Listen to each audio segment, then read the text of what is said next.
Did you know Microsoft has enhanced the Power BI desktop file picker, making it easier and more intuitive to navigate, open, and save files? Here's what's new. Streamlined file access.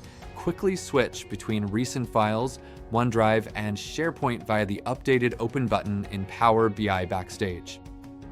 Improved organization. Pin and unpin files or folders directly from OneDrive and SharePoint for faster access. Easy setup.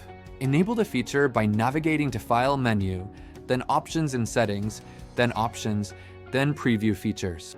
Check Show the new file saving and open experience, then click OK. Coming soon, these updates will be enabled by default in early 2025, eliminating the need for manual activation. Stay tuned for more Power BI updates.